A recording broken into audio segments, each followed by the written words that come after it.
नरसिंहपुर के ग्राम बेदू में चल रहे शिव महापुराण की कथा के आयोजन ने पूरे क्षेत्र को शिवमय कर दिया।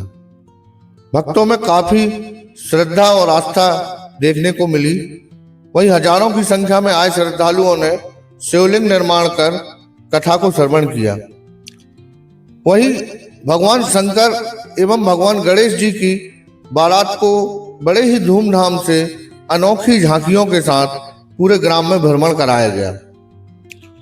वहीं कथा व्यास श्री दीपेश शास्त्री जी ने बताया कि यह कथा जीवन को बदलने वाली कथा है। इसके श्रवण करने से हर वह असंभव कार्य संभव होते हैं जिनकी कभी आपने कल्पना नहीं की। देखिए महाकौशल दर्पण की एक खास रिपोर्ट अंकित बख्शी के साथ। महाराज जी, नरसिंहपुर के ग्राम बेदू में आपके द्वारा शिव महापुराण की कथा का आयोजन 9 दिवसीय किया गया। आज इसके ब्राह्म दिवस में क्या कुछ श्रद्धालुओं को आप संदेशा देना चाहते हैं? क्या शिव महापुराण के महत्व हैं और क्यों हमें करवाना चाहिए और क्यों सुनना चाहिए? देखिए, शिव महापुराण का बहुत महत्व है, क्योंकि ये कथा मैंने प्रथम दिवस से जो है श्रद्धालु यहाँ पर आ रहे हैं उनको मैं बता रहा हूँ कि ये कथा सहज प्राप्त नहीं होती। और अगर ये कथा आपको प्राप्त हुई है, भगवान शिव की कृपा अगर आपके ऊपर हुई है, तो इस कथा में आप आकर बैठें, इस कथा को सुनें और आपके जितने भी पाप हैं, आपने जाने में अनजाने में जो भी पाप आपसे हुए हैं, वो ये पाप हरणी कथा है, आपके सारे पापों को दूर करती है। ये वो कथा है। और आज विश्राम दिवस भी रहा है, तो विश्राम दिवस में मैं एक संदेश दूंगा कि भगवान की भक्ति जब आपको मिले, जब समय मिले, जब ऐसा मौका मिले, तो भगवान की भक्ति आप करते रहिए। पूरी कथा के दौरान महाराज जी क्या एक ऐसा कोई एक प्रसंग बताएं आप जिससे लोगों के कल्याण के लिए और जीवन में बदलाव के विषय में आपने एक कोई ऐसा प्रसंग किया हो?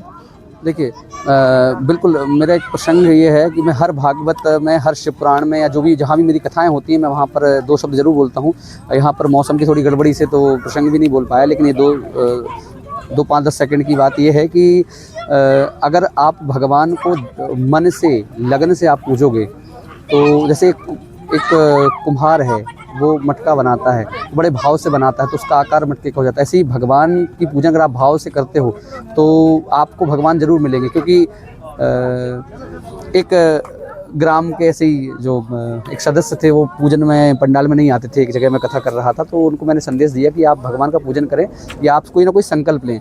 तो उन्होंने एक संकल्प लिया कि मैं कुम्हार को देखूंगा। तो उन्होंने कुम्हार को देखने का संकल्प किया और क्या हुआ कि कुम्हार को देखते देखते उनको क्या है, सोना मिल गया। क्योंकि कुम्हार ने बोला भैया कि आप जो है किसी को मत बताना। उन्होंने बोला कुम्हार को मैंने देख लिया भाई, देख लिया। तो इस प्रकार जब उन्होंने बोला तो उन्होंने बोला आप किसी को मत बताना, मैं आपको सोना दे दूंगा, इसका आधा सोना आपको दे दूंगा। इस प्रकार से तो उनके मन में एक बात ये हुई कि आज मैंने कुम्हार को सोचा था कि इसको देखूंगा तो मैं पानी पीऊंगा। अगर मैंने ये संकल्प लिया होता कि मैं भगवान को देखूंगा तो पानी पीऊंगा, तो हो सकता है आज मुझे भगवान की प्राप्ति हो जाती।